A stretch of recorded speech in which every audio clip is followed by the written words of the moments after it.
All right, we're ready. Let me get my roll call. Ready?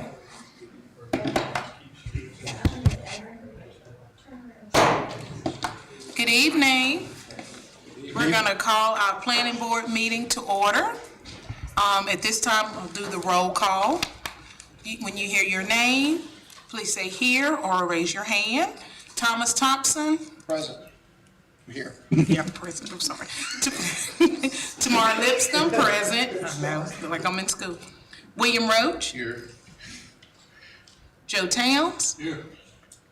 James Motley. Here. And Charles Fagg. Here. All right, tonight we need to have election of the 2026 chairperson. Is there a nomination? I nominate Tamar. I'll second it. It has been moved and properly second that Tamara Lipscomb be elected as the 2026 chairperson. All in favor, let it be known by the sign of your right hand.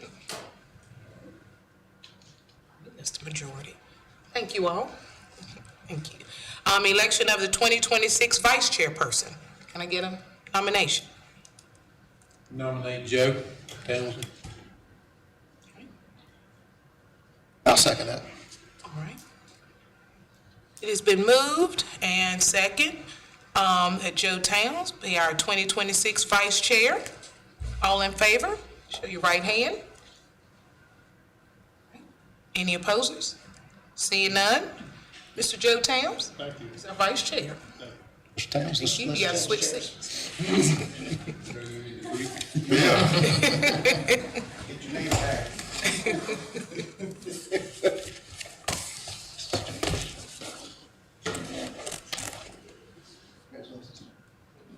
Congratulations.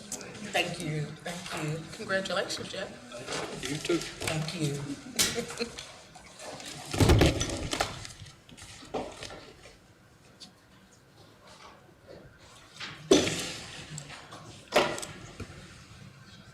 Okay. This time we'll have the approval of our minutes from the October 15th, 2025 meeting. Someone move to approve our minutes? So I'll move to approval. Second. Okay. I have a question before we Yes, sir. proceed. Drew, did they make a change to that statement on the, which we were talking about at the last meeting regarding if you had an existing subdivision and you were adding to it for clarification? Yes, they, for clarification, they did move that it, should tie in. So it does, and it's been, approved by council, so adopted as is, it should now tie in regardless of an exemption. That was the pleasure of council. Because that was actually different than what we had suggested, is that correct? That is correct, and per our legal guidance from legal counsel for the city, it was recommended that it does not have to come back to planning board, while that is typical presentation, being that it was only an amendment to one item, being item number 4, it did not have to come back. Okay. All right, Yep, thank they you. had a majority preference that it tie in. The motion, and we did have a second, correct? All right, all in favor? All right, that's the majority. Thank you. Our minutes from the October meeting have been approved. All right, now we will go into our items of consideration. And I will say to the audience, if you are planning to speak, that you limit your time to 5 minutes, and our clerk, Claudia, will be our timekeeper. All right, thank you.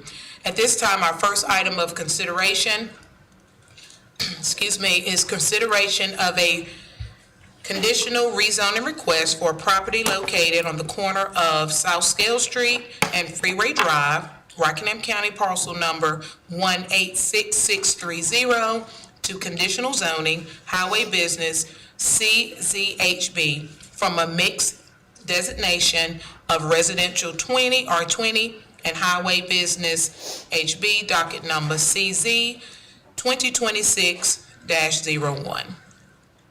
Good evening, Drew. Thank you very much. excuse me, Mount Jubilee Ministries Incorporated is petitioning to rezone a parcel located on the corner of South Scale Street and Freeway Drive. Again, Rockingham County parcel number 186630. This is a new parcel number. It's been recently recombined to conditional zoning highway business from, as you stated, a mixed designation of residential 20 and highway business. The owner of the property is in fact Mount Jubilee Ministries, and this parcel encompasses a total area of approximately 11.66 acres. The property is currently undeveloped. However, a single-family residence previously existed on site and was removed within the last couple of years. If I recall correctly, this is the one the fire department controlled burned. City water service is available in the right-of-way of Freeway Drive to the south and South Scale Street to the east. These are both DOT jurisdiction, so the approvals will have to come from DOT to bore under the street to tap. City sewer service is also available within the right-of-way of South Scale Street to the east, and a city sewer main crosses the northwestern corner of the property. As I mentioned, both of these streets are NCDOT right-of-way. I do not know if the applicant has already reached out to DOT to begin the process of obtaining approvals to tap underneath the street. There are no streams on site. However, the property is located in both the Jordan Lake and Troublesome Creek watersheds. The entire parcel is located in the Jordan Lake watershed and is subject to the Jordan Lake buffer rules. The majority of the parcel, around 95%, is located in the Troublesome Creek watershed that recharges Reidsville Lake. In the Troublesome Creek watershed, non-single-family residential uses, such as apartments, townhomes, and duplexes, and commercial uses are limited to a 24% built-upon area by the state's drinking watershed regulations. The intent here is to limit runoff from impervious surface and development during stormwater events that will ultimately flow into our drinking water. That's why we have that impervious surface limit. The proposed development for this site shall be in compliance with this standard. Additionally, the floodplain insurance rate map, identified as firm, indicates no floodplains. As you know, a conditional rezoning request amends the zoning map with site-specific conditions that are incorporated into the amendment. This allows the owner and developer to place voluntary conditions on the land with the intent of restricting allowable uses within the new zoning district or to ask for deviations from the standards of the ordinance. The owner and applicant get to choose which of the allowable uses for the district, in this case highway business, they would like to impose upon the land. This is a limited use conditional rezoning, and the applicant has requested to prohibit several of the highway business allowable uses for this site. They are indicated in the application as well as in the attached table of permitted uses for highway business. I will not go through all of them with you unless you have questions about specific ones, because it is a very long list. If you reference the table, the ones identified in red have been requested to be removed. Before I continue, are there any questions about the different uses that are proposed to be excluded or removed from this district?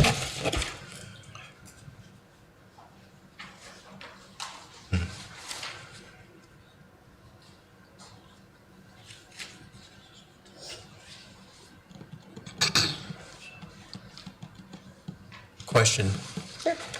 These removals will therefore hold throughout the entire zoning that's requested, and they cannot come back without coming to us to Correct. change that zoning. Is For that this correct? parcel, yes. The conditional parcel. zoning is specific to this parcel, but if they did choose to amend that in the future, they would have to come back and amend their conditional use for this property. The ones that are intact in the chart that do not have a red line or red color strike through, those will remain. Those will be the uses that they could potentially do on site. At this time, we don't know what commercial uses specifically. We have an idea of what's going to go there, but nothing, I don't think, is final. And the applicant can elaborate further on that. Do we have any other questions about uses before I continue? Hearing none, the applicant is not requesting to deviate from the allowable dimensional standards for the highway business district. Since this is only a limited use conditional rezoning and no deviation is requested, they do not have to require a concept site plan. There is one provided, and that's been done as a courtesy to give you a visual of what they're proposing, and they can again go into detail about that proposition and what the site's gonna look like. But they did not have to provide that. That's been done as a courtesy.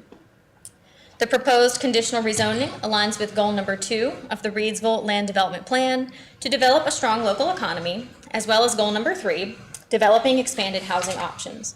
This includes promoting development or redevelopment of currently underutilized areas and increasing professional opportunities.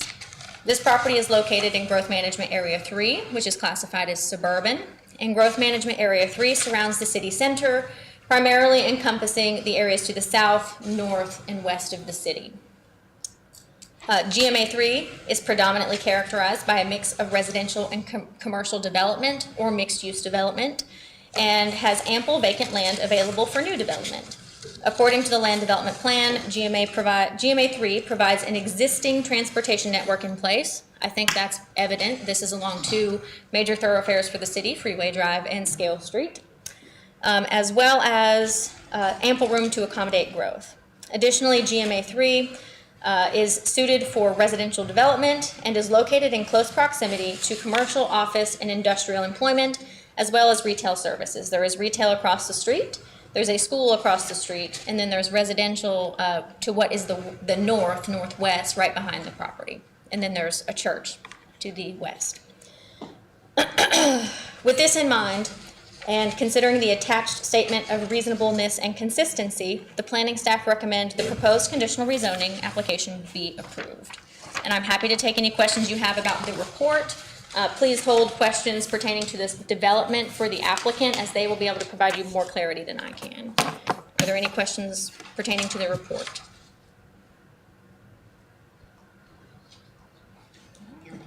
Thank you much. Thank you. All right, at this time, is there anyone to speak for? Okay. I believe we do have the applicant present. We have a Mr. Owens and a Miss Mueller. Whoever would like to go first, just state your name, please. I'm Jessie Metter. I'm the Executive Director at Mount Jubilee Ministries. Thank y'all for having us. And we don't have a clicker, but you can use the laptop right there if you'd like to set it up. Perfect. That's great. This was sent out from our initial mailing that we sent to the neighborhood. I'm Jessie Metter, Executive Director of Mount Jubilee Ministries. I'm not used to doing their pitch in a setting like this, so thank y'all for being here. Give you the high-level 5-minute background of who we are as Mount Jubilee. But we are headquartered in Reidsville. We have been in existence for 2 decades now, serving adults with intellectual and developmental disabilities. So that is a group of folks that have so much to give and so much love and energy and life to bring to our community. And so many times they're left on the outskirts. They aren't given the opportunities that help them live the lives that they can and should be able to live. So really, at the high level, that's the vision of what we're trying to create here on this property. Mount Jubilee Ministries, we were founded as a camp ministry, so we started with 1 week every summer. We did an overnight camp, and we've been all over the place with where we held camp, and we're still doing Camp Jubilee. We had 70 campers last year, and we'll have similar this year at YMCA Camp Haynes. We also have year-round day programs in Reidsville, Winston, and Greensboro, so we support the triad with plans to grow beyond that. We have in our multi-year plan to add location, to double in size essentially in our day programs, because there's such a need. There's not enough programs for after folks graduate high school.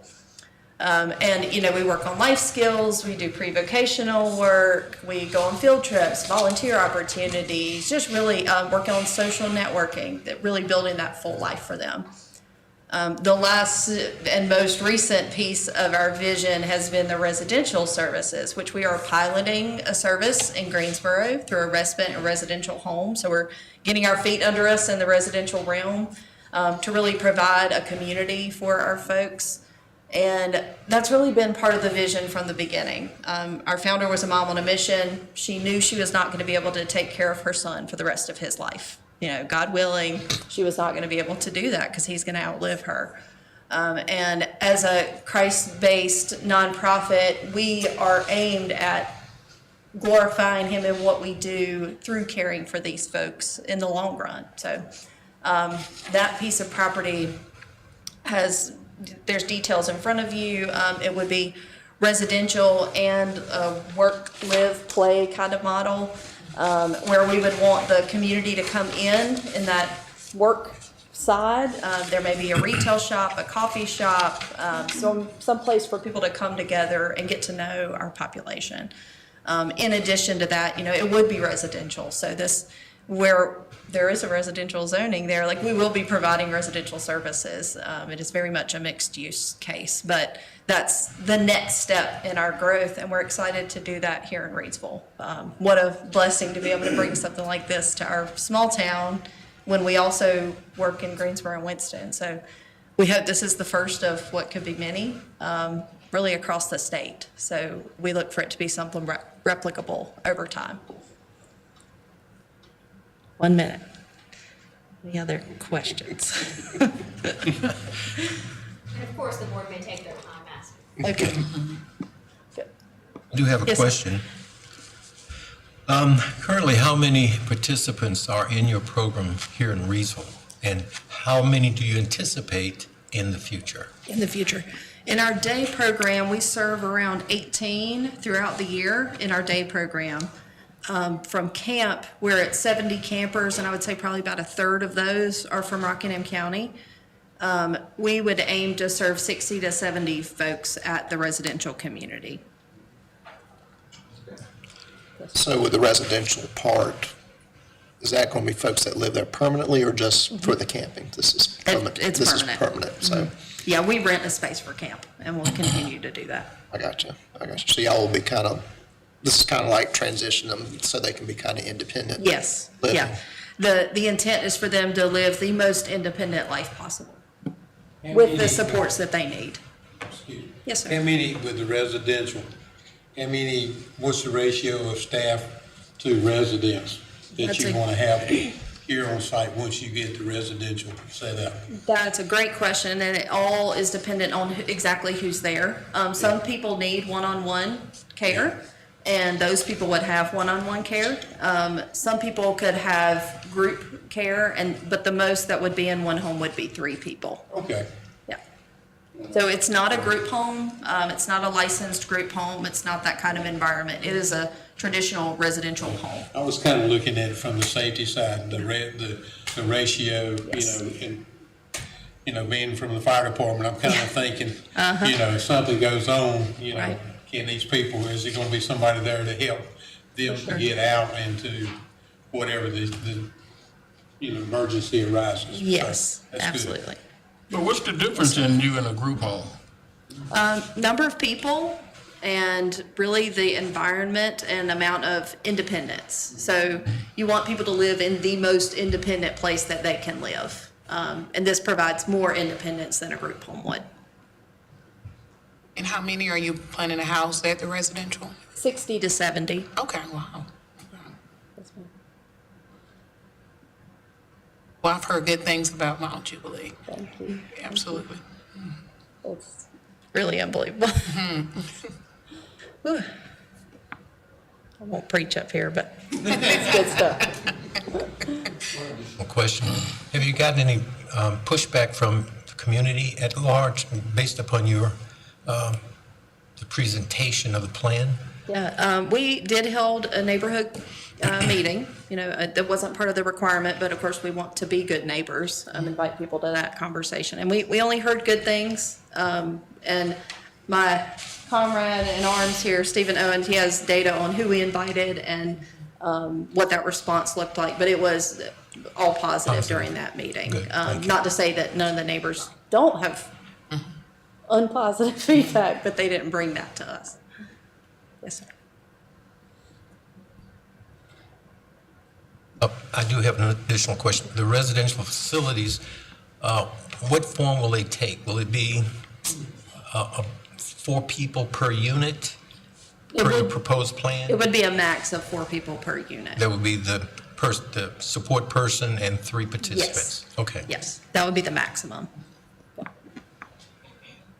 And this will be open to individuals all over the Triad or anywhere in North Carolina or wherever? Yeah, Okay. I mean, really, but really, other communities that we've seen similar to this, people move states Yeah. to come. Because it's so desperately needed. Absolutely. This may be irrelevant. The question I have is funding.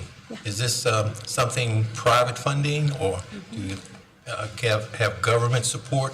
How is this working? It'll be a combination, just like everything we do in the nonprofit world. You know, there are grants and foundations that help support work like ours. There is, for the care side, there is Medicaid funding for that. So we're working to become a Medicaid service provider so that we can, you know, provide the people to give that care. So that'll be a part of the income. And then there are programs for our folks to live in independent homes that help, like SSI, Social Security income, that sort of thing. They already receive those funds. They would just use them to come to this location. Okay. Any other questions? And lots of private donations, because that's the world, you know, the nonprofit world. That's what we live on. Okay, thank you. No other questions? Thank you so much. Of Thank course, you. thank you. Thank you. Okay. My name is Cecil Cottrell. I live at 122 Lakeview Drive, Reidsville, North Carolina. And I would just like to say thank you very much for entertaining this proposal. I would be remiss if I did not stand up here and speak. I was not planning on it.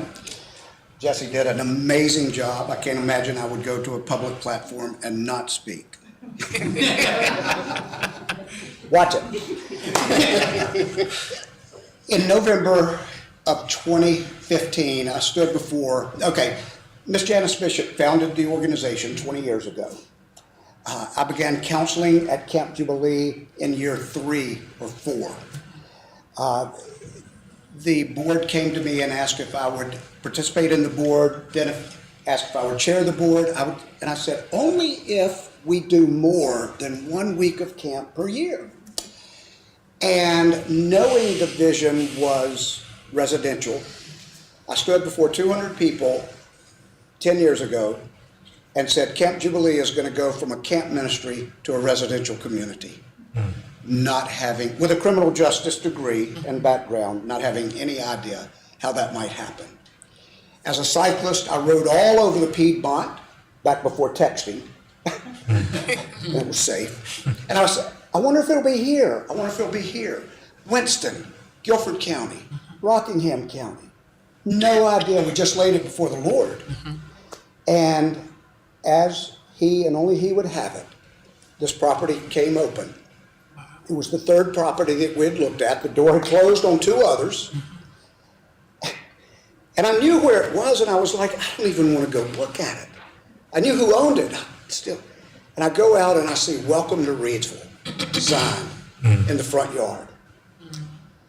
Probably a year later, I went in and met with our city manager. And it was during the Betting on Reidsville campaign. Do you remember that a couple years ago? And I told her what the vision was and where it was going to, where we were considering, or I think where we had already purchased. One donor donated the funds for that land. And she simply said, I don't know of anything we would rather have behind the Welcome to Reidsville sign than your proposed residential plan. So that's simply all I want to say. It's going to be an amazing asset for not just Reidsville, not just the Piedmont, but for truly the state of North Carolina. Thank you very much. Welcome. And if you have any Welcome. questions, sir? Yeah. Any questions? Thank you for sharing. You bet. Thank you. Could not. Hey, good evening. My name is Stephen Owen. I am a senior land planner and landscape architect. I work at Big Adams. I actually live here in Rockingham County for over 20 years. Love this area. And so when I was found out about this project, was able to be involved in this project, I was very excited. So I just wanted to kind of take a minute just to kind of talk a little bit more about the specifics of site plan and kind of talk through some of those detailed sides of it. If there was any questions related to it. I know most of the questions have already kind of been covered. But I do, we did have a neighborhood meeting back in November. I don't know how to Yep, there we go. I was just going to let you know that we did actually reach out and invite. We kind of took a 1,000-foot buffer and reached out to, it was about 85 neighbors that we invited out to it. You can see all the areas in the purple. The site is in the one in the orange. And we did have about 20 people that did come to that. It was over at Community Baptist. And had as Jesse said, several questions were raised, had a good discussion, and shared a lot of the concept plans and stuff like that I'll get ready to jump into.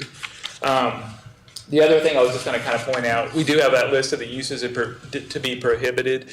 I know that if there's any other questions, we're happy to kind of talk about that. Again, it's a long list that they wanted to go ahead and just eliminate just less than desirable uses or less than suitable uses for this property.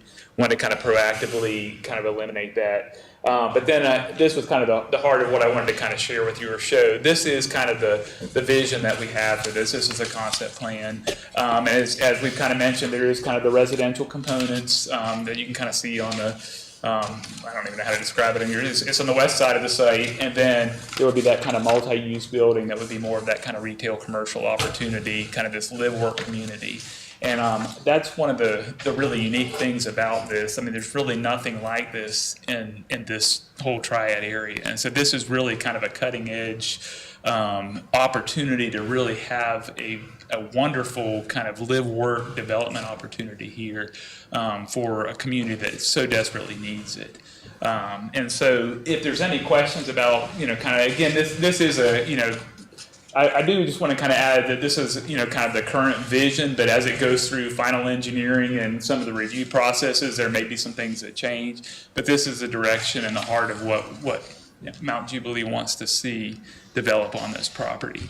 So I know this isn't really technically part of the rezoning, but I did just want to kind of help you understand the vision. If there was any questions related to that, I'm happy to answer that or kind of talk to that. I just wanted to kind of make myself available for it. Were there any questions related about that part? The multi-use building, is that Yeah.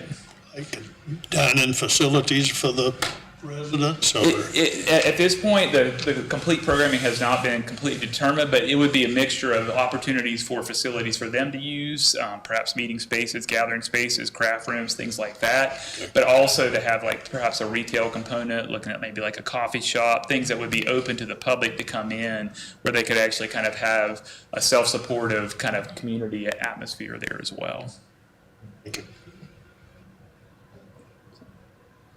In that multi-use building, how many square feet would you anticipate? So it's about a 15,000 square foot footprint, and there may be some second level to it if there's perhaps some offices or something like that may be a part of it. Okay. So that's, again, that may change and fluctuate as programming and designs, but that's kind of what's shown on the plan right now currently. And based upon that, what are your projections in terms of the number of businesses or activities that could be housed there? Yeah, that's a good question. It's probably still a little too early to kind of determine exactly how that is, because some of that may be if there's, an office space or meeting space, or some of that may be retail, kind of that hasn't been determined at that point. It's a good question, though.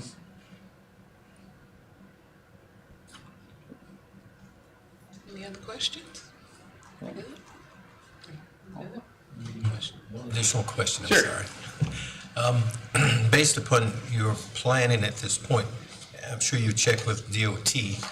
Based upon how this whole thing would be built out, you see no problems with traffic coming in and out of that area? It's a great question. We have had some preliminary conversations with Jeremy Delap with NCDOT, who kind of reviews plans in this area. And based on what kind of that feedback was, we've actually shown, this is actually, I think, rendition maybe number 4 of what we looked at. So we've had several renditions to kind of get to this point. And through that process, we've kind of been reviewing, and there's been some shifts to the access. So what we've shown here looks to be the best access points to kind of keep the distance, site triangles, all those other things that are kind of part of that. So yes, we have been reviewed with that, and as part of the permitting process, it will have to get a final review with NCDOT before they even get the driveway cut. So there's still further review that will be vetted out and approved. But you only have this one access and ingress and egress? So at this point, yes. So at And this it's on point, Freeway Drive? There is a kind of a right-in access coming in off of Freeway Drive because there's a median there, so it's kind of limited. Oh, And then on Scale Street, I see the one on there's St. kind of Clair's. another right-in, right-out. Now that one, there is some stuff that's going to have to kind of get worked out on it. That's going to be a little bit challenging just because of other factors. But again, that's going to be, NCDOT will be part of that review process, and they'll be looking for all those factors to kind of work that in. And this is actually behind that sign? It is, yeah. Like if you look in that southeast corner, where it kind of around the sign is kind of right there where that cutoff is in the corner. Okay. So the sign is actually not on this property; it's on city-owned property or maybe in the public right of way. But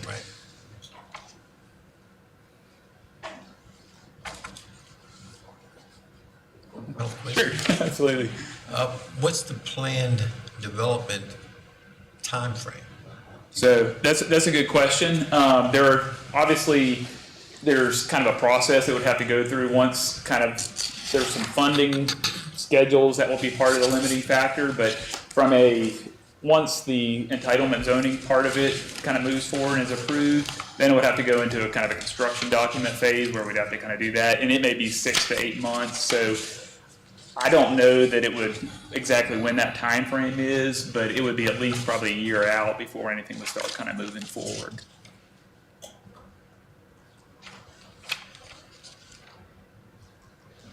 Any other questions? Thank you, right. sir. Thank you. Thank you. Is there anyone here to speak against the rezoning consideration?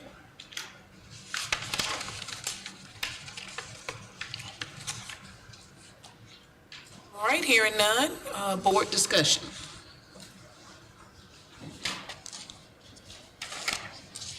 I think they will be a wonderful addition. Oh, I think so too. Absolutely. I'm real happy. Is it too early to make a motion yet? Hold on, do we need to read this? Okay. Just read it from the packet, okay. So would someone move to, accept the consideration for rezoning? I make a motion to recommend the proposed rezoning be approved for the specific parcels to be requested zoning district based on consistency and reasonableness determination statements that are included in the council agenda package submitted during the rezoning presentation as may be amended, incorporated into the motion to be included in the minutes.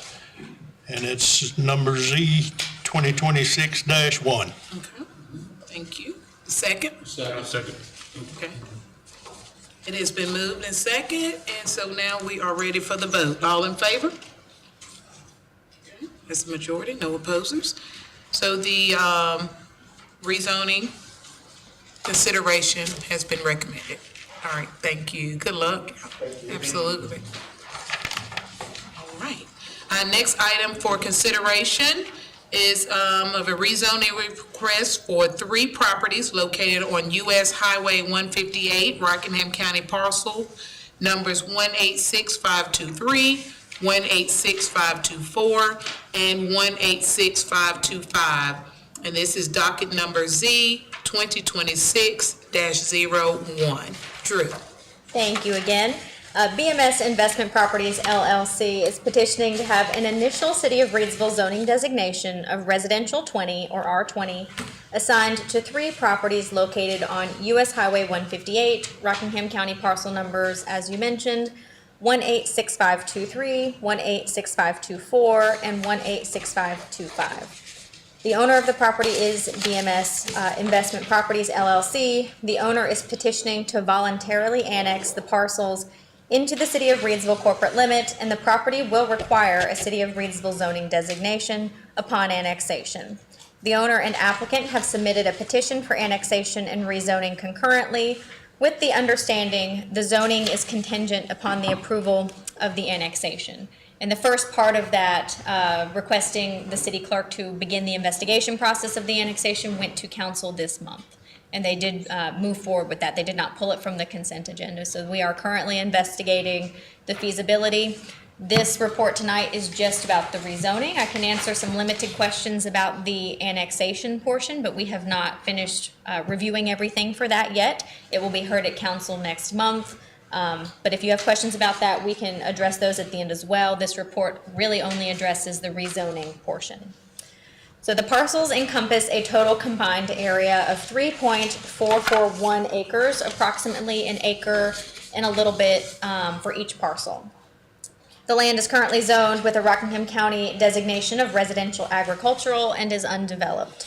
It's been recently sold and subdivided, which is why it's now 3 parcels as compared to 1. It was originally 1. Water service is existing or available within the right-of-way of US 158. However, this is not City of Reidsville water main. Connections to this water would need to be applied for through Rockingham County and approved through Rockingham County. City sewer service is not available. This has been noted to the applicant that they would have to obtain a septic permit through the county. This property is in the Jordan Lake watershed and the Troublesome Creek watershed, but there are no streams or riparian buffers on site.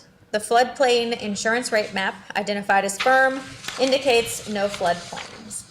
To speak a little bit briefly about the watershed, this is not included in your report because we've heard it time and time again, but there is a built-upon area allowance for the watershed. For single family, it's 2 units an acre. Our standards are a little bit less strict or restrictive than the county's, which is part of the reason they are petitioning to be annexed into the city, because they can build 3 decently sized single-family homes here, as compared in the county, they can get 1, potentially 2 with an approved variance of some kind, but they're really held to 1 per comment from the applicant. This proposed rezoning aligns with goal number 3 of the Reidsville Land Development Plan to expand housing. This includes expanding the housing stock and providing a variety of housing options that are attractive and affordable to people of all income levels. This property is located in Growth Management Area 5, and we don't really deal with 5 a lot. 5 is the conservation area, which surrounds the city periphery, primarily the areas that encompass the lake, to the north, west, east of the city. GMA 5 is predominantly characterized by residential development and undisturbed natural areas with ample vacant land available for low-density residential development, which is what's been proposed here, is a low-density residential development of 3 houses.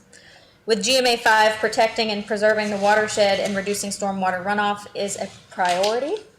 And this development proposal is in alignment with our watershed regulations, as I mentioned, for less than 2 units an acre. And it does not pose a threat to the city's watershed or drinking water supply. Staff find the proposed conditional rezoning to be consistent with the Reidsville Land Development Plan, reasonable and in the public's interest based on the aforementioned information provided in this report and the attached statements of reasonableness and consistency. We do recommend that the application be approved. And I will take questions about the rezoning, and I can answer some questions, depending on what they are, about the annexation. Again, staff is still working through the annexation process. Rick, I'm gonna have to go against this. I'm not in favor of it. I'm looking at response times. I want to know what the city's going to get out of 3 houses. I mean, there's not enough taxpayer. If they were putting 10, 15, 20 homes in there, I could see that. But we've got fire protection, police protection, we got streets, we got hydrants, we got sewer, we got everything else, and it's just, to me, it's not feasible for the city to approve this rezoning. And I can provide you some information on that. So that is some of the information that we have about the annexation. There is a hydrant located at the corner of this property that taps that main that runs down How far is 158. the house going to be off of that, from that hydrant? Less than 100 feet. It's directly in front of the property. This development would be approximately 2.7 miles from Fire Station 3. We have existing satellite annexation development to the north of the city that is 3.3 or more miles from the closest fire station. So this is closer to Fire Station 3 than the existing annexation on Crutchfield Road. That is not to say that the fire department does not feel it would be a bit of a strain, but they are not outright opposed to the annexation. There would just be some considerations as far as providing service. The police department has not provided any feedback indicating that it would be difficult. It is within our 5-mile boundary that we can annex and provide service, and it is within the additional 1-mile boundary that the police already can provide service for. Speaking on utilities, as I mentioned, sewer is not available. They've been made aware they would have to get septic. We do have other existing septic within the city of Reidsville. We would request an agreement, if this moved forward with them, to go ahead and reach out to the county about that water service, or they could do a well. We do allow well inside the city as well. Speaking with Public Works, they have determined that trash pickup would not be an issue. We would not be maintaining those roads, so the only strain for Public Works would be trash pickup, and they do not feel that that would be a strain. So fire department does have a few concerns about response time, but this particular annexation is no further than other annexations that we already have existing within the city. It's approximately, if you measure in linear feet from the city limit line, which ends around the Liberty Road annexation that happened a few years ago, approximately 1,600, 1,650 feet linear from that point, and the annexation off of Crutchfield Road is exactly the same, approximately 1,600, 1,650 feet from the city limit line. And that's actually measuring from another satellite annexation. If you measure directly from the city limit proper, it's over 3,000 feet. So all in all, there are some challenges to address specifically, maybe with the fire department, but we're working through that as staff, and this annexation mirrors some of the other annexations that we've had over the years. So I do not feel, from a zoning standpoint, that it is a difficult request. The fire department, as noted, had a few concerns, but we haven't heard the same concerns echoed from the police or from Public Works. Another question, and correct me if I'm wrong, Certainly. but I was told today that this group went to the county, and the county denied them. And now they're coming to us and everything else, so. The standards for the county and for us are different in the watershed, so they could not build to the density that they'd like to build to in the county. The annexation is voluntary, so yes, they do have the right to petition us. This was not, as you know, with all annexations, the city doesn't go out seeking people to be annexed into the city. This is an opportunity to allow for some development with a developer that we have worked with before, that is a reputable developer. In my experience working with him over the past 3 years, he's built very nice homes. These are not cookie cutter one-offs. These are very nice homes. So that's the information I have to provide on that. It was voluntary. Drew, this little part right here that's shown up in lime green, is that the parcel that you're talking about from Liberty Road? Could I reference what you're looking at? Yes. Okay. Yep, that would be the Liberty Road annexation for the potential development over 400 homes in a 3-phase step that was brought before you several years ago. I don't have any updates for you on that, and it's not directly relevant to this hearing tonight, but that is where the city limit line currently falls. Excuse me a minute, I think I just stuck my foot in my mouth. But you're talking Liberty Road, I'm thinking off of 158 right before you get to Lake Reidsville. It's in the approximate same area, but it's on the city of Reidsville side, not on the other side. Okay. Yep, once you leave the city limit boundary, if you're driving, I drove it, the Public Works Director drove it, it's 3 to 5 minutes from the time you leave the city limit proper. We do have ETJ out there, where we have some service that's provided. So from the ETJ, it's only about 2 minutes. So it's really not that far from the existing city limit proper. This parcel of land, this is below Monroe Elementary. This is Right between, below it. this is between Monroe and Lake Reidsville. Yep, it's a few parcels down from it, actually, yeah. Okay. Yep.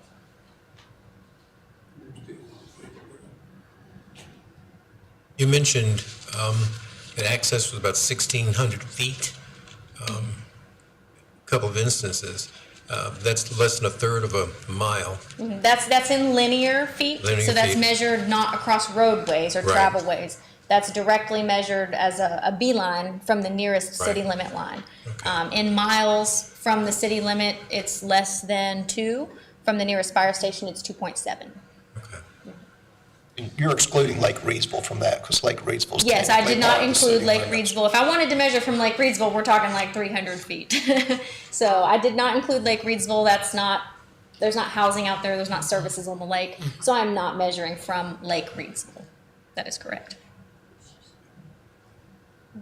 And it's also worth noting, for the audience as well as everyone attending this meeting online, with annexations being voluntary, this request and the rezoning only applies to those 3 parcels, those 3.4 acres. This does not affect the neighboring property owners in the sense that we will not require neighboring property owners to annex. This does not change the zoning for neighboring property owners. This does not require neighboring property owners to tap onto utilities or pay city tax, to convert to city garbage pickup. This is only for this property. If you look at the surrounding area, it's all single-family, low-density development, exactly what's proposed here for this site.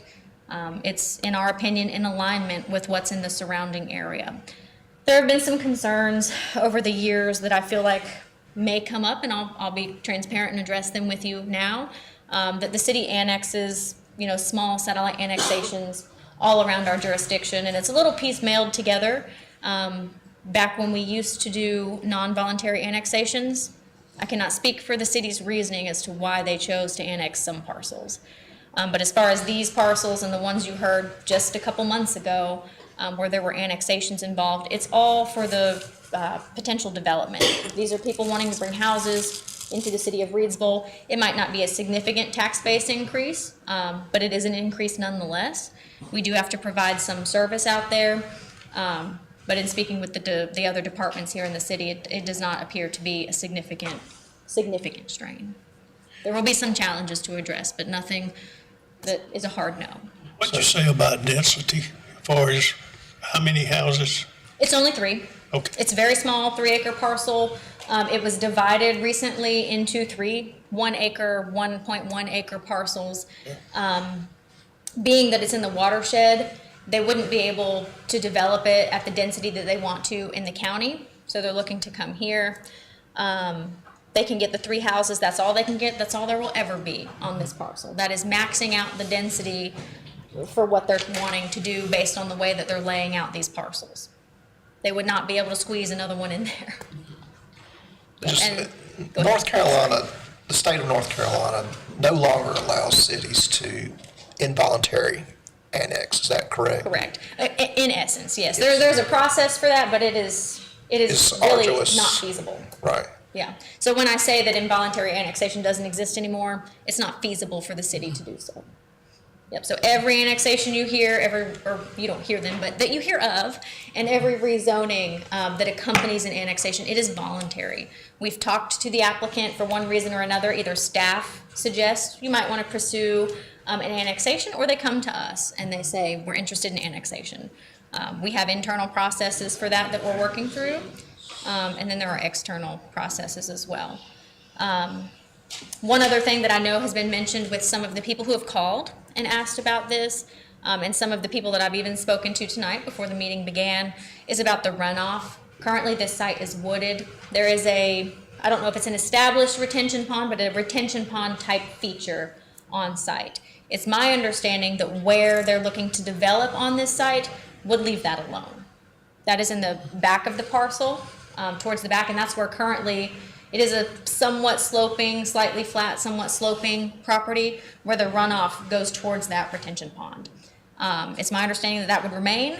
Again, being in the watershed, we have regulations and procedures for ensuring that the runoff is not excessive. If it were, they would have to take measures to prevent that through their stormwater management.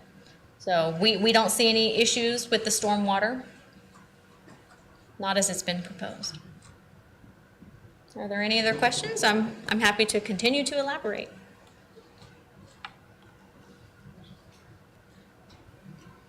Thank you, Drew. kindly. Okay. Is there anyone here to speak for this rezoning request? Is there anyone here to speak against this rezoning request? We did have 2 names on the list. Okay. If you do not wish to speak, you certainly don't have to. We had a Mr. Denny and then a Cecil. And those were the 2 that signed in to speak.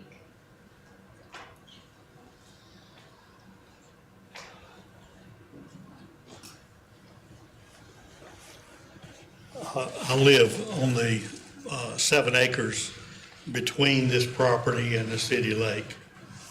And the water zone up there, the flood zone, that pond up there that they've got built for the overflow. And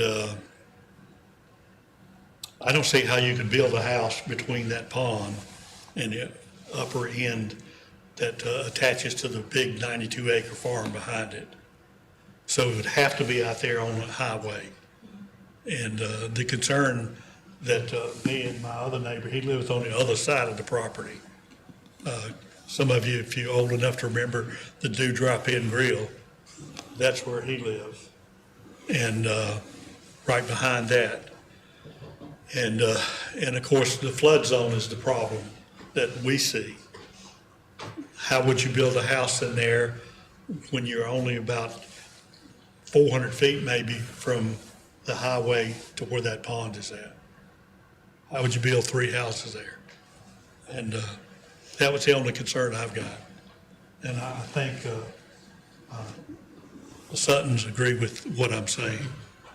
But somebody needs to look at that pond and look at how small of a lot that is to put 3 houses on. So anyway, that's my question. Thank you. Yeah, sure. I would, Cecil Cottrell, actually have been fortunate to have access to the 97 acres that is right behind these 3 lots. And I would just simply address the pond. You've got the highway. You do have, and I don't know, maybe 100 to 150 feet to the pond dam. And then it's a retaining pond that is typically empty. But there are occasions that it's 3 or 4 feet of water in it. It's not just, there's not a steady stream by any means, but that water comes from somewhere and that area fills. And I'm along the lines with Mr. Denny. I would not, I mean, what a future landowner or homeowner might not know about that property is what concerns me. That's what concerns me. I'm not necessarily opposed to the housing or the annexation. I'm opposed to what they might find out after they purchase something. So that's all I have to say. Thank you. Thank you. Anyone else? And I can, again, provide any additional clarity that you might need as you discuss based on the information in the report. Board discussion? Drew, where is, I don't think this mic is picking up. Okay. Let me come right back up here. where's the petitioner? The petitioner could not be here tonight. Okay.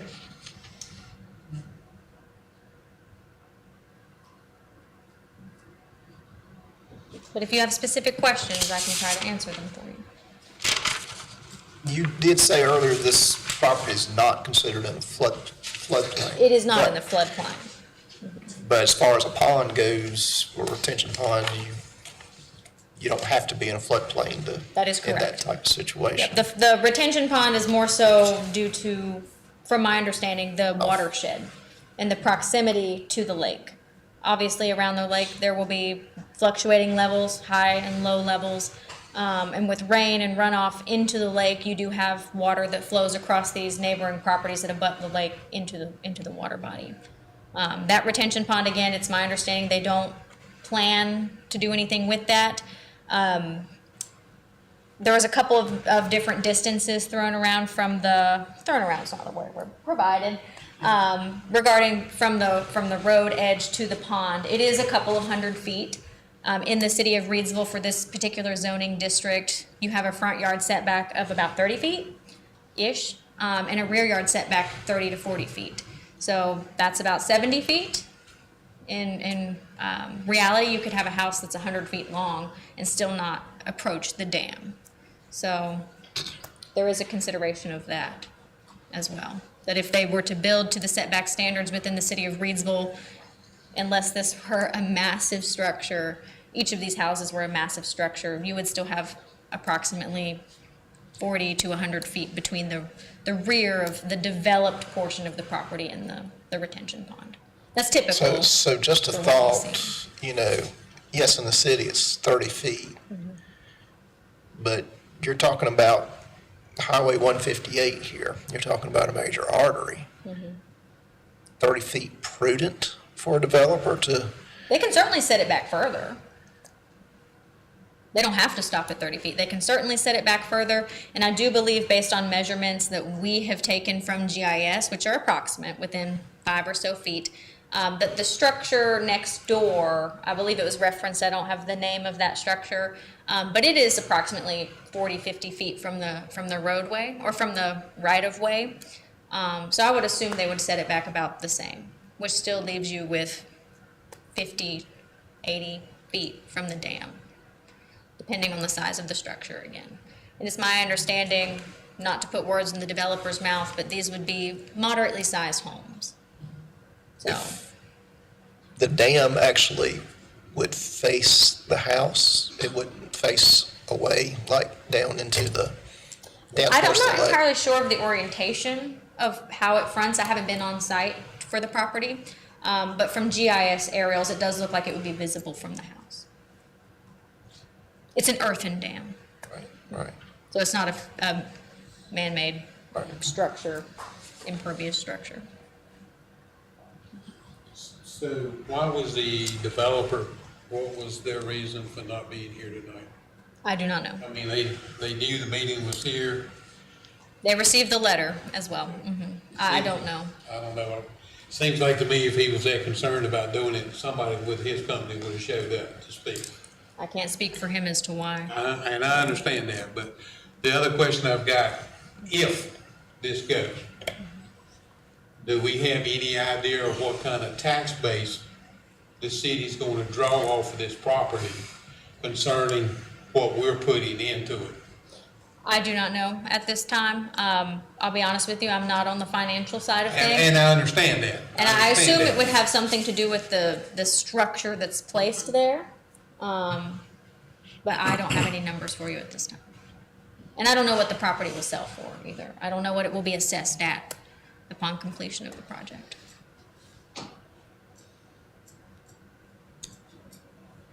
I guess you're not familiar enough with the topography out there to know, is the water flowing into the pond coming from where the houses would be, or is the dam blocking it away from the house? The higher portion, it is slightly sloping. The front portion is flat where the development would occur. It's more flat at the roadway. It does slope back towards the lake on the backside. So the highest portion would be where the development would occur, where the houses are.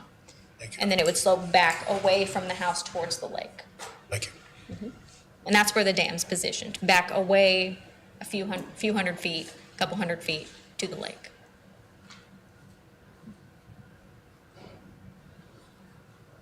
Are there any other questions from the board? More board discussion? I understand you don't know enough about the developer's plans at this point, but other than the concern about the retention pond and the impact that it has, do you see any flags or red flags that would pop up in your mind, given the fact that we don't know the exact planned development plans? Do you see anything that would, From a planning perspective, no. Okay. From an environmental perspective, no. There are watershed regulations in place. This will follow those. So that should not create any undue or excessive runoff. As I mentioned, I talked to the other departments. The only department that had a concern that I wanted to make note of was the fire department. Looking at distances and response times, he felt that it might be a slight strain, but it was not in no way completely infeasible, looking at the distance from the existing fire stations and what have you. I did not receive any negative feedback from the police department, not at this time.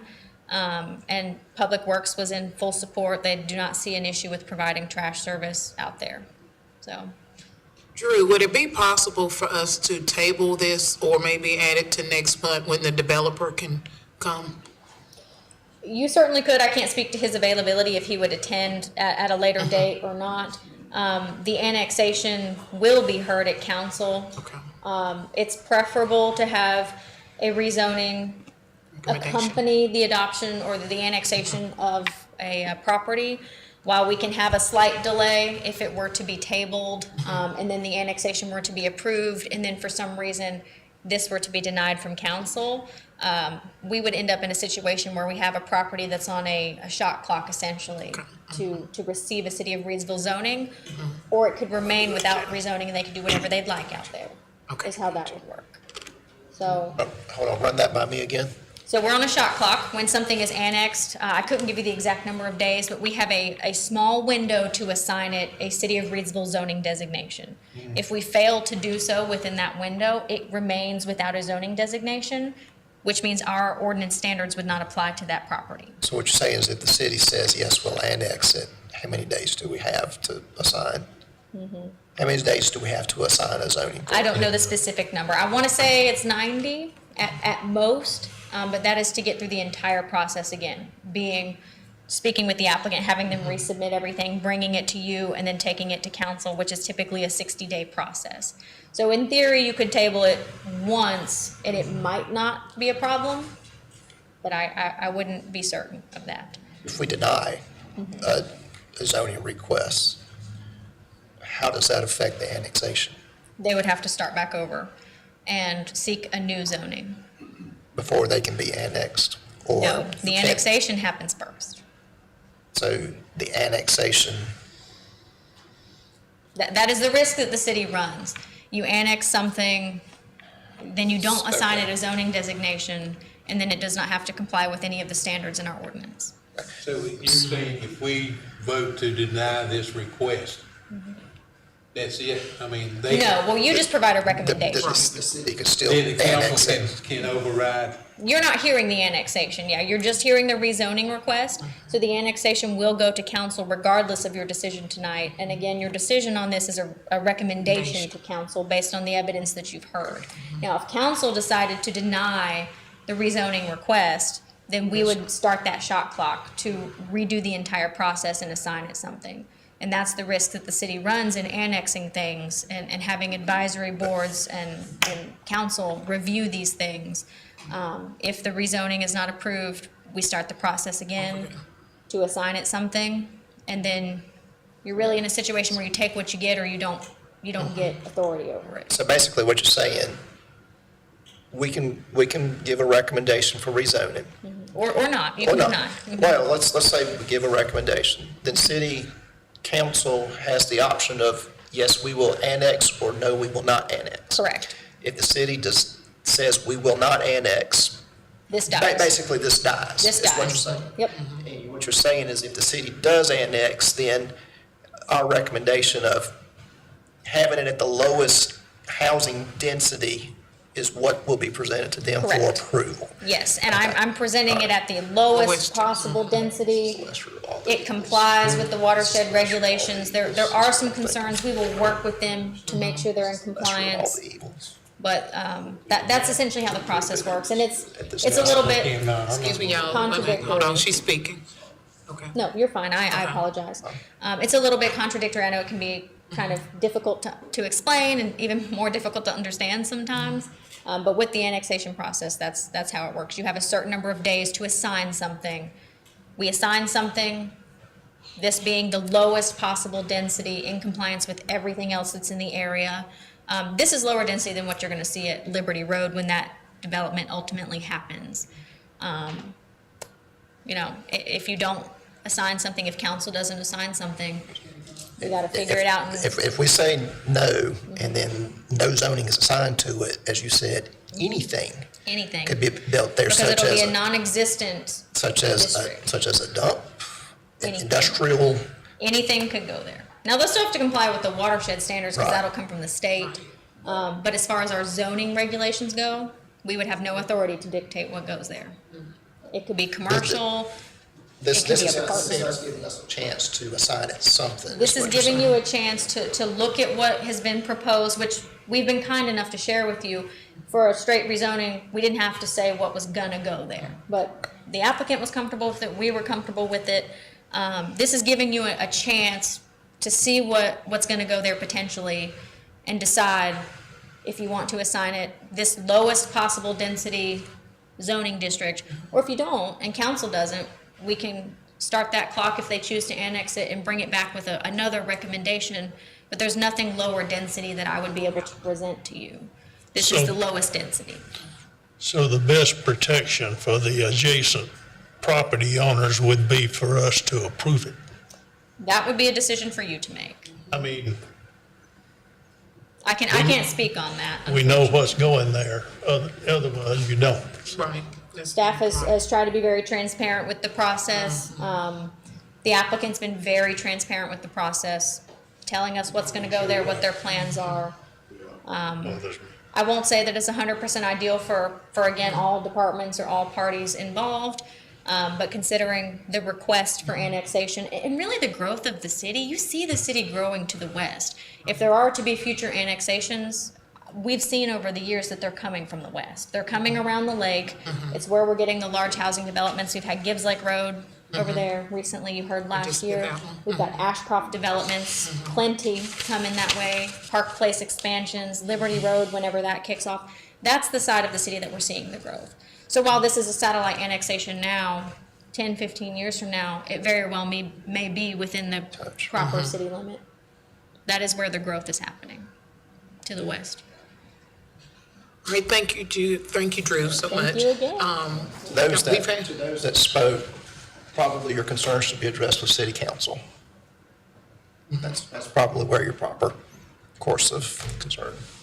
And I can certainly give anyone that would like to speak with the developer their contact information if you'd like to make any comment to them about the environmental aspect, because it seems like you're both coming from an environmental perspective. I'm happy to sit down with you and walk through that and talk to the developer, connect you with them, or relay your concerns. I'm more than happy to make sure that those are addressed because I empathize and I feel the same way with it being in the watershed. All right, at this time, I'm gonna, ask or entertain a motion for the consideration of the rezoning request for the 3 properties located on Highway 158.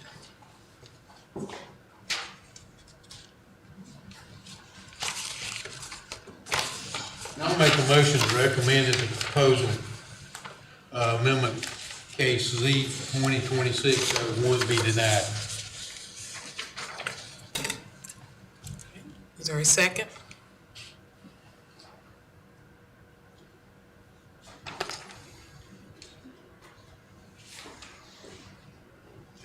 All right, hearing none, that motion dies.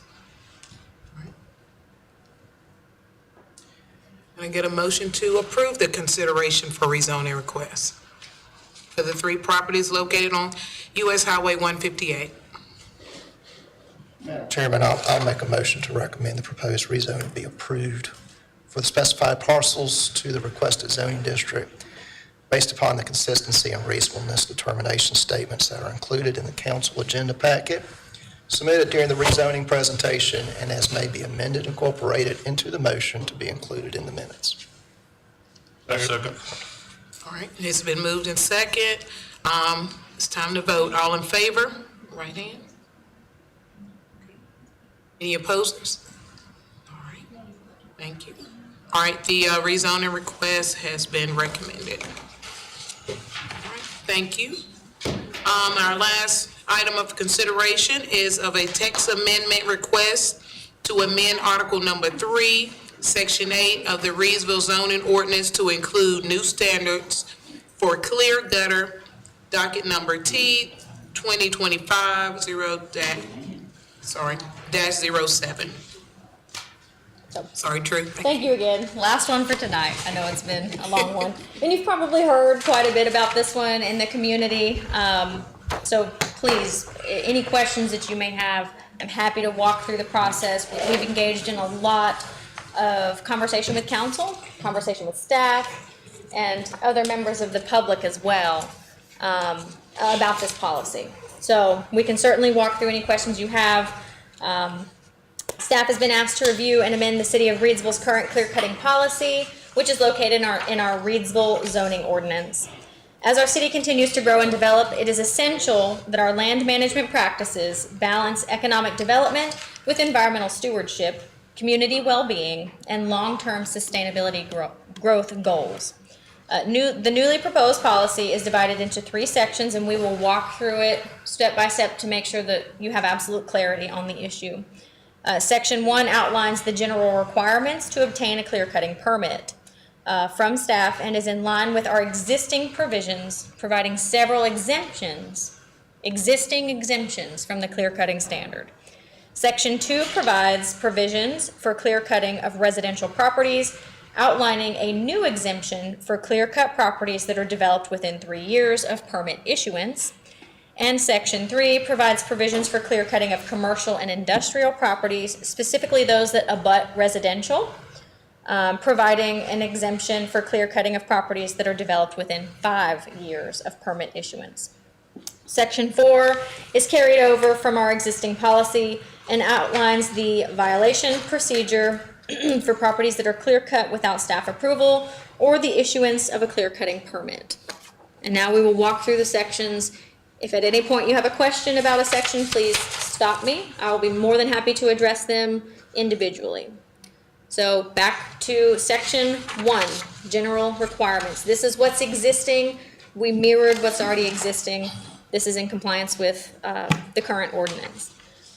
So the following general requirements exist for clear-cutting activity in all zoning districts. Number 1, a clear-cutting permit must be obtained prior to any logging activity on any non-exempt parcel within the City of Reidsville's planning jurisdiction. Our planning jurisdiction is not just the city limits proper. It includes our extraterritorial jurisdiction, which is approximately, it's not even, but it's that 1 mile buffer around the city.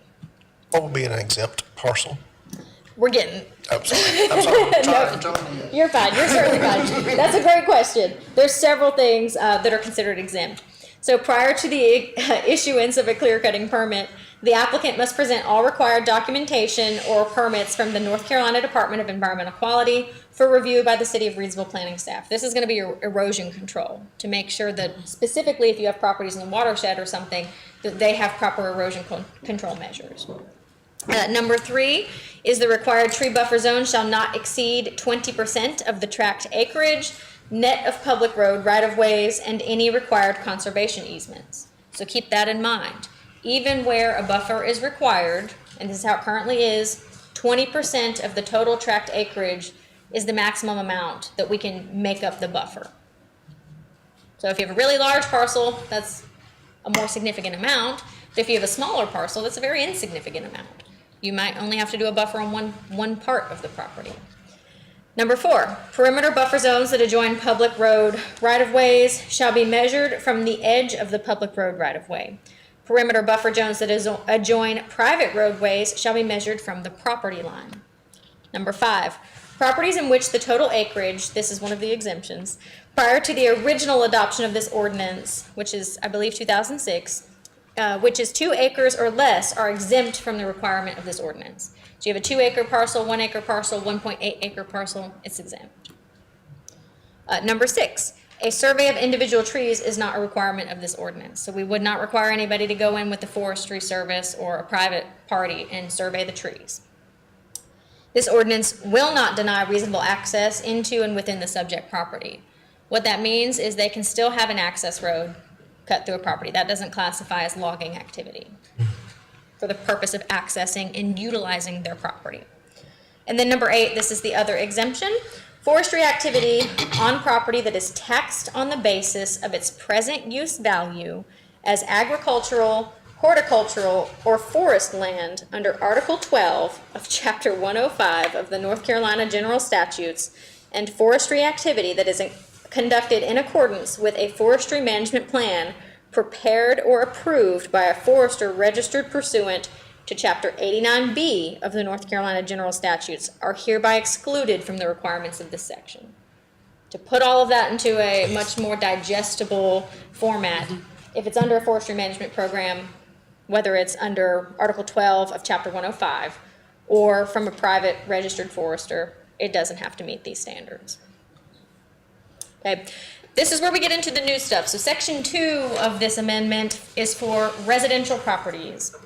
So a tree buffer zone shall be required for undeveloped residentially zoned properties of 25 feet along all property boundaries and right-of-ways. It shall be unlawful to remove trees from undeveloped properties within this required buffer zone prior to the approval of a site plan, a subdivision plan, or other authorized development plan or permit for any property. So I'll pause right there real fast. You have 3-4 ways to get out of having to do a buffer, getting the clear cutting permit. You go through the site plan process. You know what's gonna go there, you go through the site plan process with TRC. Subdivision, you may not know entirely what's gonna go there, but you're subdividing it out for use. You go through that process with TRC. Or if it's a single small lot, you get a zoning compliance permit through staff, internally administratively reviewed by myself and our city planner, Claudia. So you have 3 ways right there. I'm sure there are other ways, but typically that's the 3 that you see. If you do not want to go through any of those processes, you're not ready, you don't have any idea what you're going to put there, you don't know how you want to subdivide it. You get a clear cutting permit, and you can cut down the trees, you leave the 25-foot buffer. And this is just for residential. The buffer, the intent there is to protect the neighboring property owners from whatever activity you may have that's going on, and also for the aesthetic realm of the public viewer, that you're not seeing a scarred, tree stumped property that's really unaesthetic for the community. If no development approval is obtained, as I mentioned, then the buffer needs to be left. The exemption for residential properties. Residential parcels may be cleared completely, no buffer required to be left, if they obtain development approval within 3 years from the date of issuance of the permit. So if they want to obtain a clear cutting permit to cut down everything, we will approve that. However, they have to develop or obtain a development approval within 3 years. That means start work? That means clear the property completely. Yeah, I mean, it sounds like you get the permit first and then gets the approval. You got to get the approval first, right? Before you. Well, it depends on the route you take.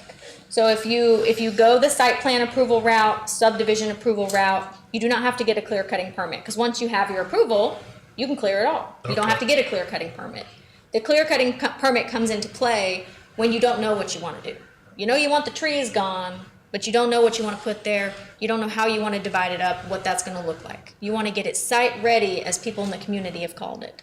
You want to get it prepped. Mm-hmm. But you got different ways you can do that. Either the site plan was good enough. Yep, you can do a site plan, which goes to TRC, and there is a site plan checklist with requirements that have to be met, such as, to just provide you off the top of my head a few examples, it has to be to scale. It has to have a north arrow. You have to show any infrastructure, horizontal or vertical, that's going to go in. You have to show a building footprint, proposed parking, landscaping, man-made features, natural features. And again, all of it has to be to scale. If the developer himself or one of his team can develop that plan to that scale and meet those requirements, that will be acceptable. Often what we see is that comes from a design professional. But if someone else can provide that with that level of detail, then sure. You can go through the site plan review process or the subdivision process. Now, subdivision would come from a surveyor. Licensed surveyor has to do a subdivision. But essentially, yes. Yes, we could go about it through site plan, subdivision, or if it's a one-off stick build or something, through internal staff review. But the exemption, back to the exemption, allows it to be completely cleared. They would be required to grade, grub, reseed the parcel once it's cleared, but they do not have to leave that buffer, but they would have to get the development approval within 3 years. To ensure that they get the development approval, that we have some way to remedy the parcel and replant the buffer, if they fail to get a development approval, we would require a bond for the cost of the buffer. I'm not a forester. Staff would not determine the cost of that bond. We would require the applicant to provide reasonable evidence to support the cost at which they're willing to provide for that bond. So whoever they're working with, their forester, their logger, would need to work up a cost and present that to us with reasonable evidence as to why you're saying $100 would be enough to replant it, or 100,000, whatever that number is. They would provide that number. They are the professionals, and they provide that number with supporting evidence, and we will accept that as their bond. Number 3, section 3, mirrors that exactly. Except for commercial, they only have to provide that 25-foot buffer on the commercial property line that abuts residential. Same for industrial. So if there is no abutting property line to residential, they can cut everything down. No buffer has to be left. They can cut everything down. Only a buffer has to be left on the commercial property line side that abuts residential. So that might be one side, that might be 2 sides, it might be 3 sides. You're gonna have a side that fronts the road, so you're at least gonna have one side that doesn't have to have a buffer. Why does the commercial get away with just that and the others have all 4 sides? So that is based on feedback that we've received from the public and from council. In the many discussions that we've had with council about this, the primary reason for wanting the clear cutting policy to change, to be amended, is so that commercial developers can come in and get a site ready. So that when we have a Target or a Home Depot or a hotel itching to move here, Right. they can come to a property that's ready to go. And this ordinance provides for that. We have reduced the buffer requirement as far as staff feels appropriate to accommodate all parties involved.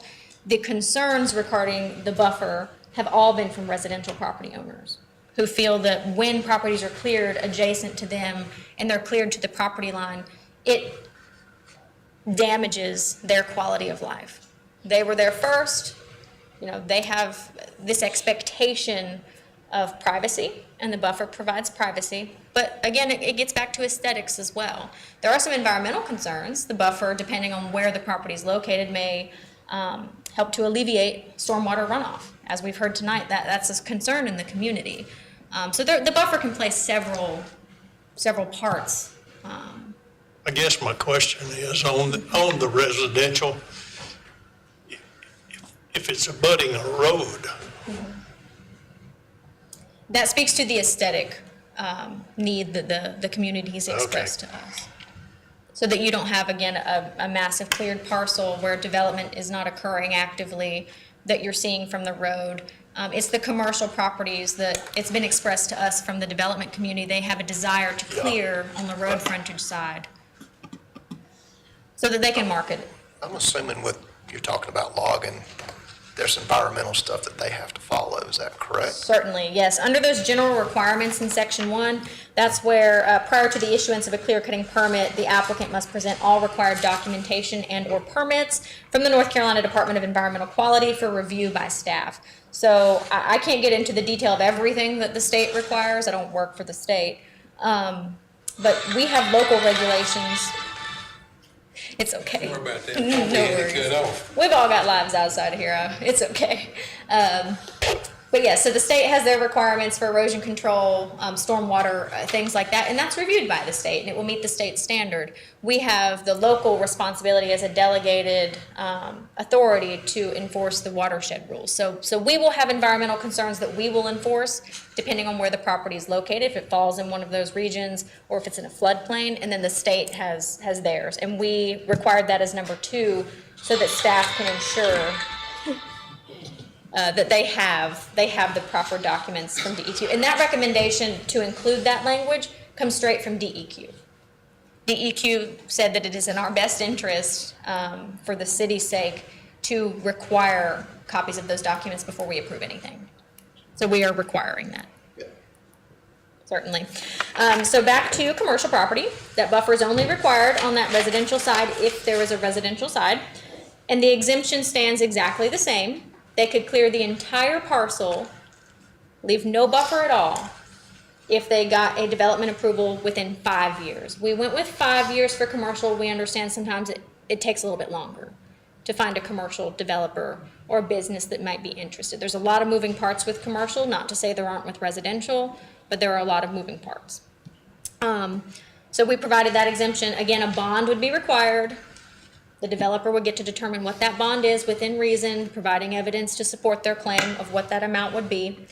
For residential, we stuck with 3 years because that mirrors the violation process, which I will speak on now, unless you have questions, further questions about commercial. Okay. So section 4 is the violation process. Building permits, site plans, and subdivision plans shall be denied by staff to the owner of any property for a period of 3 years after the completion of removal of trees from the required perimeter buffer zone if the removal of the trees results in the removal of all or substantially all of the trees that were protected under this ordinance from the tract of land for which the permit plan approval is sought. So what that means, and this is exactly what our ordinance already says, this is rolled over, we did not change the language. If somebody violates the provisions of this ordinance, they cut a buffer down that would have had to stay, we will deny them. We shall, as staff, I have no wiggle room here to work with anybody, deny them any development approval for 3 years, be it commercial, residential, industrial. That mirrors what we do currently. We did not change that. We did not feel necessary to make that more strict or to increase that time frame. 3 years is plenty. And that follows the parcel, not the person. My question is, if the developer or whoever posted a bond, you gave him permission to clear cut it completely. And if he doesn't build his thing and all, you've kept his money. Well, we use the bond money. The city would not keep it. The city would use that money to put the buffer back. Right. So there wasn't any trees really exempted because he covered that when he got the bond. I mean, you gave him permission to clear cut then. Well, the exemption is for clear cutting, provided that they develop within that time frame. If they don't develop within that time frame or get an approval, then their exemption is not valid. That's the way that section is worded. But you keep his bond and then you penalize him 3 years, he can't get any permits. No. The 3 years is only if he violates the buffer without a permit. So if they don't come to us to get a clear cutting permit and they say, this is my property, I'm gonna cut it down if I want to. There are cases like that we've dealt with over the years. Yeah. That's why the violations provision's in there. If they don't come and get the permit, they don't seek guidance from staff, and they choose to just come in and cut it all down, whether it was blissful ignorance or on purpose, that would stand. But my point is, when you gave him a bond, even though you can keep the bond and replace the stuff, you're still penalizing him. No, sir. No, it doesn't apply to that. This is only for people who come in and cut it down with no approvals of any kind. The bond process happens when they obtain a clear cutting permit. So they obtain a permit, they convey to us that they would like to go through that exemption process to cut down everything and give us the bond. Yeah. And we say, okay, you got 3 years, your shot clock starts now, the date of issuance of the permit. Give us the bond money, you can begin work. So they begin work, they cut everything down. 3 years passes, let's say it's changed hands. The site has not been developed. We use that money from the bond to repair the buffer. Nobody else is penalized, there's no penalty. Someone else could come right back in, go through a site plan review, and immediately get approval to develop that site. And if they start development in the 3 years, then they get the bond money back. Well, the bond money's been spent to replant the buffer, but yes, in the case that they They succeeded. They succeed, yes, then they get their money They get back. their money back. The city doesn't keep the money.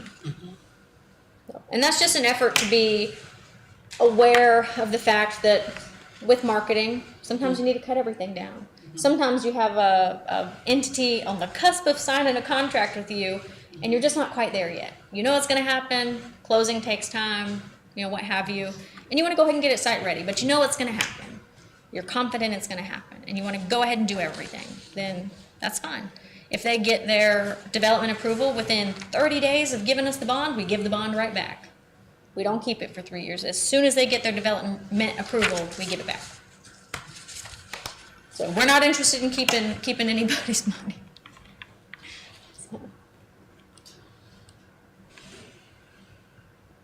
So that's all I have for you in relation to the details of the ordinance itself.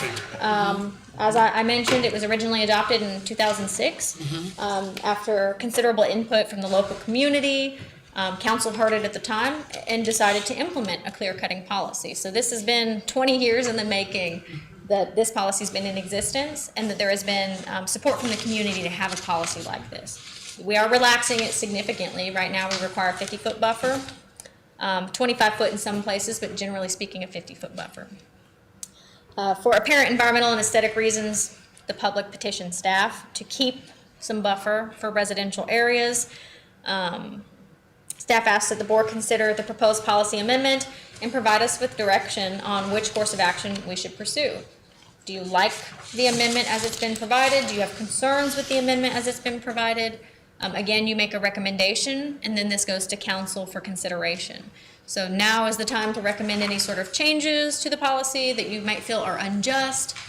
We did try, as I've noted, to balance the policy between the developer's concerns and the concerns of the public and environmental concerns. The city's gonna grow. How do we wanna see it grow? Ultimately, staff does recommend the adoption of the proposed text amendment. And I'll take any more questions.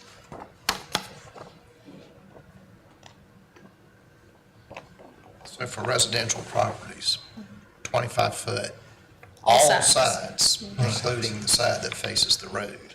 Yes, sir. I believe that is how it was written. I can reread it.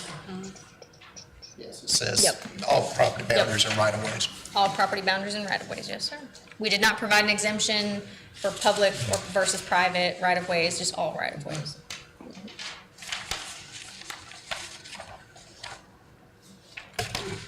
We do public for this too. I'm sorry? We do public for this too. Public, Oh, yes. okay. Yep. Okay. Yep. Are there any other questions for me? All process behind that, you said it was strictly for aesthetics for that 25 foot on the road? Aesthetics and privacy, I mean, I guess it depends on how the property abuts the neighbors. It could be for privacy purposes, but aesthetically, yes, the feedback we've received from the community that we've echoed in this policy is that when they're driving through Reidsville, you might recall South Park. This was an issue with South Park when we did that rezoning for the townhomes. They were concerned that now their quiet, pristine community, neighborhood, you're gonna drive down there and you're gonna see clear-cut land until it's developed, ultimately. So this is to protect the community from that aesthetic perspective. I'm just gonna tell you, we still see clear cut land. You can still see it. The argument that's been made is it worse to look through a few trees or to have no trees? So that's what we've reflected in this policy, is at least a brief minor consideration for the public right-of-way and passerbys. Thank you, Drew. Thank you. Thank you. Is there anyone here to speak for the consideration of this text amendment request? Is there anyone here to speak against it? Excuse me. Hearing none, at this time we'll have board discussion. What's your pleasure? Any more discussion? Any discussion? You good? If no discussion, can I entertain a motion to consider, to approve the text amendment? Yes, I'll make a motion to recommend the proposed text amendment, T 2025-07. Second. All right, it has been moved and properly second. Now we're ready for the vote. All in favor? Majority? All right, thank you. And the consideration for the text amendment has been recommended. All right, thank you, board. At this time, we're gonna have our director's report. So we have, I don't want to say quite a few, but several, businesses and activities that are ongoing. I'm sure we are all aware of them all. There's not a lot that I have on paper that I would feel comfortable discussing. I know other representatives of the city have discussed it much more thoroughly than I have. But we are aware of what's going on at the mall. We do not see any hangups really. We're working with the developer to make sure everything moves forward smoothly, expediting the process with him as much as possible. One thing to note there is there is a special use permit over the mall.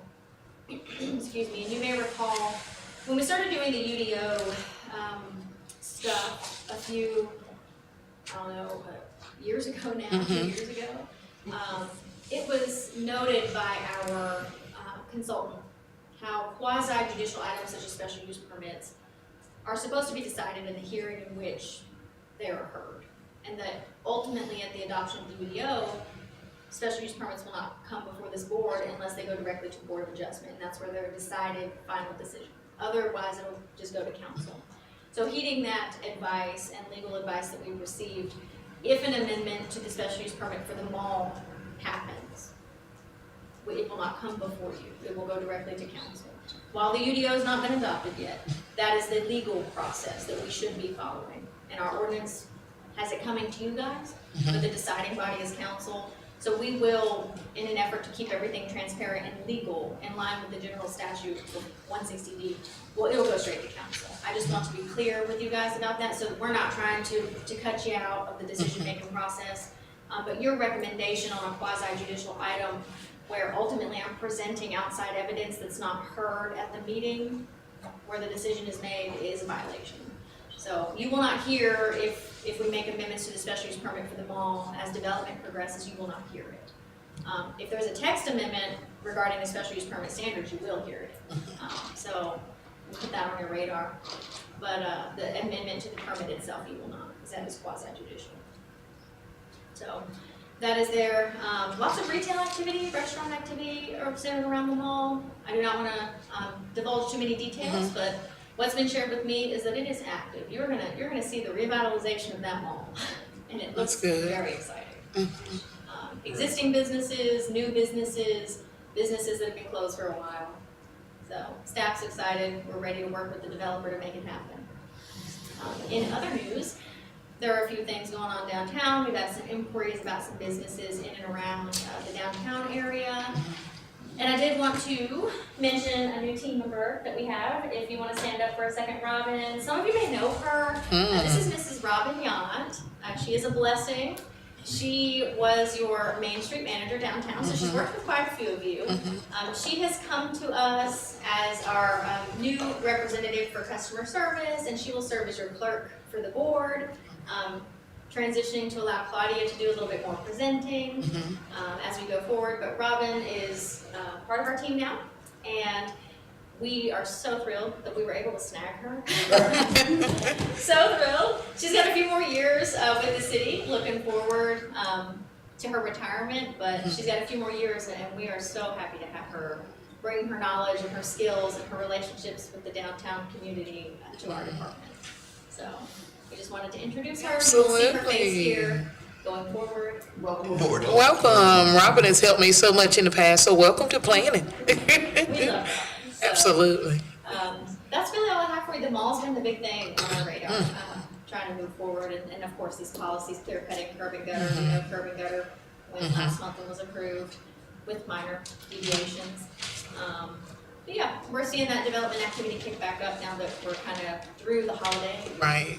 We are seeing permits start to trickle in for residential, commercial, country clubs got some activity going on. Did we approve it today, the permit? Yep, so we approved the permit today for the pool house situation. I don't know if it's just a pool house or if there's gonna be other services offered from that structure. But it's based on the existing footprint, and we were pending a site plan submittal. We received that from the developer. So that is full steam ahead. They're working with inspections and building permitting at this time to get all of the required approvals. And hopefully you'll see some development out there soon. So revitalization of another kind of cornerstone of Reidsville's culture and history. So that's really great. That's really all. Everything's Do progressing. you have any concerns or questions or things you've seen that you want to mention? I see that. Any updates on these residentials that we've been So, approving? Speaking of South Park is something I've totally forgotten about. Is that, as far going as I anywhere? know, not with South Park. And I don't want to attest to anything too sternly because I haven't had any contact with the developer that originally came before you in quite some time. So I don't know what is going on there. I don't know if the property's for sale. I know that's been a rumor. I don't know if it's changed developers. I do not know what's going on with South Park. I can tell you with some of the more recent ones that you've heard, Ashcroft is going through plan review. We've got a couple of other Ashcroft-esque developments that are in the works in that same area, same neighborhood, same community. So that's really all I can share about those, but we are working through the Ashcroft on the northern side, through their plan review. We went through Woodside Drive's plan review. We sent comments today. Which one? We did Freedom Academy today. We did Woodside Drive recently. So that was one you heard that's gonna be 80 units, 79 units. Last week. Yeah, last week. So that one's moving along. I don't think we had any, substantial comments, so they're nearing the approval phase of that project. I think they're working on like infrastructure CDs at this point. So they, I believe, have gotten their stamped approvals from engineering and everybody, so they're ready to move forward and start pulling permits at their leisure. Liberty Road, I don't have an update for you on. At the beginning of last year, we made contact with them and they reassured us that they are working on that project. It's been cost of materials and time and money and manpower, but they are still moving forward on that project. School Road? that's beginning of last year, you said? That was beginning of 25. Is that the Reed School Road you talking about? No, that's McCoy and Liberty. That's the big, approximately 400 homes that'll be in 3 phases. Reed School Road, that's their traditional neighborhood development. Gosh, it's been about a year since y'all heard that one too. They're moving along. Yep, they're still in a review phase. There were some changes made to their overall plan to relocate garages from having to be rear access to allow them to be side front access as long as you weren't doing like a snout house situation, to continue to comply with our traditional neighborhood standards that you also reviewed and adopted about a year ago, under Jason Harden. So they're trucking along slowly, but they're getting there. So I would say in the next, probably what will happen is in the next 6 months to a year, everything's gonna. Salem Church. Yeah, Salem Church. I haven't heard anything from Salem Okay. Church recently. I know they were kind of waiting, I think, on the curbing gutter and clear cutting stuff. Not because they're gonna change their plan necessarily, I haven't heard Right. that. But I think they were just trying to see the direction that the city was gonna take on some of these things. But that's just, again, from internal feedback I've received from council and other staff. Gibbs Lake? Gibbs Lake is going through the review process. They just dropped off a plan this week. So we're reviewing that actively. We'll get comments Just like Gibbs back to Lake. them on the 27th. So that one's happening. If I recall, that one was 150 something, somewhere around 150.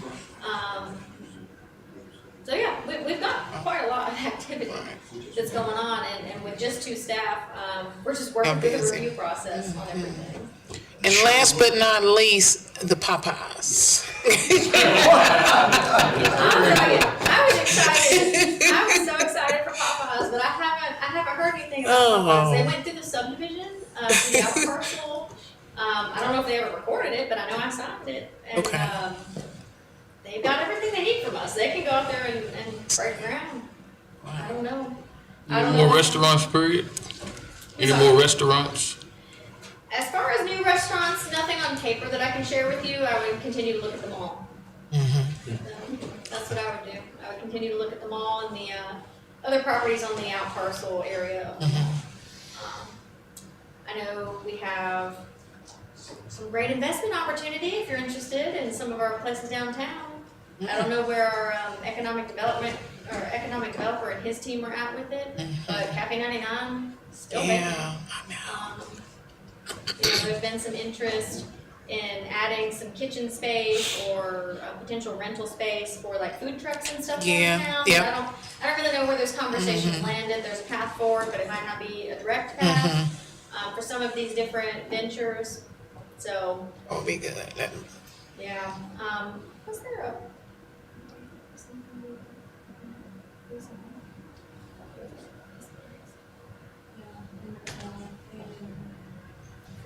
Yeah, there's a Hispanic market that will open on Freeway. We're currently looking at that, so that's exciting. Yeah. If you're looking for authentic.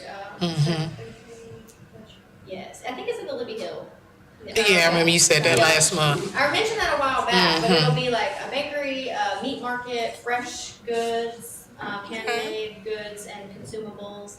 So I'm really excited for that. Yeah, absolutely. Look at Reidsville. That'd be really nice. Some Yes, diversity around. absolutely. Instead of 3 food lines. I know. Absolutely. Thank you so much, Drew. Thank you for, yeah, the mall looks good already. Yeah, Just with the trees and everybody's so stuff down. excited. Oh, yeah, the public is definitely excited about it. So we're looking forward to see the revitalization out there at Penrose. Planning board members' comments, anything? Just one thing, and it's not really this, but if you haven't been in the new Walmart, when I walked in the other day, that mural Yes. on the wall when you come in on the grocery side, I mean, it sets Reidsville, it shows football, it shows the Lake Reidsville. I mean, it's a great big wall and it's painted. And when I walked by, I said, whoa, wait a minute. Inside. Inside, if you're going in on the grocery store side, it's right there on the left. It's where Wow, that's cool. the drink machines and everything used to be on the inside. Just walk in there if you haven't seen that mural. Okay. It's fantastic. It really set Reidsville, you know, it kind of depicted everything that we do, sports, Lake Reidsville, you know, everything like Everything out that. there. Go check that out. It definitely looks nice out there. Yeah, can't find anything now, but it looks nice. You can't find anything for now, but just imagine when you go to every Walmart across the country, everything will be the same place. Yeah, I mean, you know, you knew where you were going for that, but it looks really nice out there. Food Line's about to do the same thing.